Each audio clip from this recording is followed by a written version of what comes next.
ایک وکیل صاحب تھے، وکیل سعید، الہ آباد کے رہنے والے، ہمارے حضرت شیخ مولانا یونس رحمت اللہ علیہ نے یہ قصہ اپنی مجلس میں کئی بار بیان کیا، کئی بار، اور فرمایا میں نے خود دیکھا ہے ان بچوں کو جن کا قصہ ہے۔ کہتے ہیں وکیل صاحب کے دو لڑکے، دو، اور دونوں کو حافظ قرآن بنایا، حالانکہ وہ ایڈوکیٹ تھے، وہ بہت بڑے مالدار تھے، بڑے باغات، بڑی جائیداد ان کے پاس تھی۔ اب آپ انداز لگائیں، ایسا آدمی تو ہمارے علاقے میں ہو یہ سوچے گا کہ میں بھی ایڈوکیٹ بناؤں گا یا ایم ڈی ڈاکٹر بناؤں گا، یہ سوچے گا نا، لیکن ان کا ذہن بنا نہیں، دو بچے، دونوں کو حافظ قرآن بناؤں گا،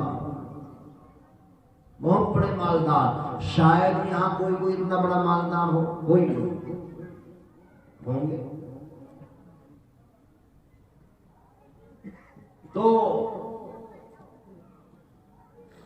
ان کے دوست و احباب رات کو آتے عشاء کے بعد پارکنگ میں بیٹھ جاتے اور پارٹی چلتی، چائے وغیرہ کی، ہنسی مذاق بھی چلتی، یہ تذکرہ ضرور آتا کہ یہ آپ بچوں کی زندگی خراب کر رہے ہو اور یہ ملا جی بنا رہے ہو اتنا پیسہ ہونے کے باوجود۔ آج کل ہر مالدار کا یہی ذہن ہے، جو میں بات کہہ رہا ہوں، جو اسے کہہ رہے تھے، وہ مسٹر اور وہ ماسٹر، وہ ڈاکٹر، اور وہ ایڈوکیٹ وغیرہ، روزانہ یہی بات چلتی رہتی، وہ ہلکا سے، وہ بھی ہلکے سے کہتے، یہ ہلکے سے جواب دیتے، بھائی میری مرضی ہے۔ ایک دن طے کر کے آیا کہ بھائی وکیل صاحب کا تو دماغ کام نہیں کر رہا ہے، لہذا چلو آج جائیں گے اور کہیں گے بھائی دونوں بچوں کو ہم کل کو اٹھائیں گے اور انگلش میڈیم میں ڈالیں گے، کوئی ڈگری لے کے آئیں گے، بڑی بڑی ڈگری کہہ رہا ہوں میں، ڈنگری نہیں، کیونکہ بہت سے بچے ڈنگریاں بھی لا رہے ہیں، ڈگری لے کے آئے، خدا کرے ڈنگریاں نہیں، ایسا بھی چل رہا ہے، بہت برا ماحول ہے۔ تو کہنے لگے کہ کل کو ہم ان دونوں بچوں کو اس مکتب سے اٹھا کر ہم وہاں بٹھائیں گے انگلش میڈیم میں، تمہاری عقل ہی کام نہیں کر رہی، بڑے لالچی آدمی، پیسے ہم دیں گے، فیس ہم دیں گے، ہم تو کل کو اٹھائیں گے نہیں، آپ انہیں ملا جی بنا رہے ہو، زندگی خراب کر رہے ہو۔ تو کہنے لگے وکیل صاحب، آج انہیں بھی جوش آ گیا وکیل صاحب کو۔ وکیل صاحب نے کہا دیکھو بات سنو، میری ان دو بچوں کے ساتھ دو ضرورت اٹکی ہوئی ہے، دو ضرورت، ایک نہیں دو، اس لیے میں ان کو حافظ قرآن بنا رہا ہوں، ملا جی بنا رہا ہوں، دو ضرورت۔ بہت زور سے قہقہ لگایا، ہنسے، کہنے لگے میاں دو مولویوں کے ساتھ، حافظوں کے ساتھ تمہاری کیا ضرورت اٹک گئی، واہ جی واہ، یہ کہے گا مالدار آدمی آج کا بھی، دیکھنے میں چاہے کچھ بھی کہتا رہے لیکن دل تو اسلام سے بیزار ہوتے ہوئے جا رہے ہیں لوگوں کے، بہت دور ہٹتے ہوئے جا رہے ہیں، اللہ حفاظت فرمائے۔ زبان سے تو اسی لیے نہیں کہتا کہیں کافر نہ ہو جاؤں، دل میں عجیب طرح کی باتیں ہیں۔ بہرحال کہنے لگے وکیل صاحب آج تم اتنی بڑی بات کہی، آج سنو میری دو ضرورتیں وہ یہ ہیں، آپ لوگ میرے دوست ہو، تمہیں معلوم ہے میرے پاس جائیداد بہت ہے، میرے پاس بہت سے باغات ہیں، میرے پاس بہت سارے محلات ہیں اور گھر بنے ہوئے ہیں، 3 نسلوں تک ان کے بچے کھائیں گے، کمی نہیں آئے گی، 3 نسلوں کا تو میں ہی کر کے جا رہا ہوں، لیکن میری دو ضرورت ان کے ساتھ ہیں، وہ اور ہے، وہ کچھ اور بات ہے۔ کہنے لگے مسٹر حضرات کے لیے وہ بھی بتلاؤ نا کیا معاملہ، سانس رو کے بیٹھے ہو تو؟ کہنے لگے پہلی ضرورت میری قبر ہے، قبر 1000 سال کا کام بنائیں گے 2 حافظ، 1000 سال کا کام۔ میں قبر کے اندر جاؤں گا، میری 60 سال کی عمر ہو گئی، میرے پاس کوئی قابل بھروسہ عمل نہیں ہے، میری جھولی نیک اعمال سے خالی ہے۔ یہ 2 بچے حافظ قرآن ہو جائیں گے اور یہ قرآن کریم پڑھیں گے اور اس کا ثواب مجھے قبر میں ملے گا اور میرا عذاب ہٹا دیا جائے گا، جنت کی کھڑکی کھول دی جائے گی۔ 1000 سال کا کام تو وہاں کرا حافظ قرآن نے۔ یہ 5 بچے جنہوں نے حفظ مکمل کیا ہے، آج پتا کتنے قرآن پڑھ لیے انہوں نے؟ 5 بچوں نے کم از کم 20,000 قرآن پڑھ لیے انہوں نے آج۔ کبھی سبق رٹ رہا ہے، کبھی سبقن سپارہ ہے، کبھی آموختہ ہے، کبھی پھر دور ہے۔ 20,000 قرآن 5 بچوں نے آج پڑھ لیے کم سے کم، رٹتے رٹتے۔ اور جن کے ماں باپ کو 20,000 قرآن کریم قبر میں مل جائے، کتنی بڑی دولت، بہت بڑی دولت ہے۔ 1000 سال کا کام تم میرا بنائیں گے یہ قبر میں 2 حافظ۔ اور آگے سنو مسٹر حضرات، بہت دن سے تم میرے کان چبا رہے ہو اور دماغ چاٹ رہے ہو، سنو، کل میدان محشر قائم ہوگا، اولین اور آخرین موجود ہوں گے، جہنم بھی سامنے ہوگی اور جہنم بھی چیختی ہوئی ہوگی اور چلاتی ہوئی ہوگی، بڑا شور و شرابہ جہنم کا ہوگا۔ 70,000 فرشتے اس کو پکڑ کر کے لائیں گے جہنم کو، اور جہنم کے اندر انگارے ایسے ایسے جیسے اونٹ، اتنے موٹے موٹے انگارے یوں گرتے ہوں۔ ابراہیم خلیل اللہ، جن کے اللہ سے دوستی ہے، ابراہیم، حضرت ابراہیم خلیل اللہ جو اللہ کے دوست ہیں، جہنم کو دیکھ کر کے کہیں گے یا اللہ مجھے بچا، چیخ ماریں گے بہت زور سے۔ کون؟ ابراہیم علیہ السلام۔ میری اور آپ کی کیا حیثیت ہوگی وہاں؟ آدم علیہ السلام اس وقت میدان محشر میں پکارتے ہوئے ہوں گے یا ربی نفسی نفسی، اے میرے پروردگار مجھے بچا۔ زکریا، ادریس، یحییٰ، سب کی زبان پر ایک ہی لفظ ہوگا یا ربی نفسی نفسی، اے اللہ مجھے بچا، اے اللہ مجھے بچا۔ موسیٰ، عیسیٰ، ابراہیم، عیسیٰ، اسماعیل، اسحاق، یعقوب، ہر ایک کی زبان پر ایک ہی لفظ ہوگا کیا؟ یا ربی نفسی نفسی، اے اللہ مجھے بچا، اے اللہ مجھے بچا، اے اللہ مجھے بچا۔ عیسیٰ کو اپنی ماں مریم بھی یاد نہ آئے گی، ابراہیم کو اپنے باپ آزر بھی یاد نہ آئیں گے، کوئی کسی کو یاد نہیں آئے گا۔ نبیوں کا حال یہ ہوگا تو بتلائے وہاں پر ہمارا کام کیسے چلے گا؟ سوچا ہے؟ یہ سوچنا ہے، اپنے بچوں کے ذہن میں بچپن میں یہ بات بٹھانی ہے کہ میدان محشر ہے، وہاں یہ ہنگامہ ہوگا، ایسے ایسے حالات ہوں گے۔ ہاں، ایک اور شخصیت ہے، بہت بڑی ہستی ہے، ایک پورے میدان محشر میں اولین اور آخرین کروڑوں نہیں، اربوں نہیں، نہ معلوم کتنے افراد، ہم گن بھی نہیں سکتے۔ آدم علیہ السلام سے قیامت تک کے ہر ایک کی زبان پر، بڑوں کی تو کیا، نبیوں کی زبان پر تو 1,24,000 انبیاء کرام ہیں، یا رب نفسی نفسی، اور میں اور آپ تو پتہ نہیں کس طرح سانس روکے ہوئے ہوں گے۔ ہوگا کیا ہمارا یہاں؟ ہوگا کیا؟ یہ سوچنا چاہیے ہمیں رات کو لیٹ کے۔ تو اللہ کے نبی صلی اللہ علیہ وسلم فرمائیں گے یا ربی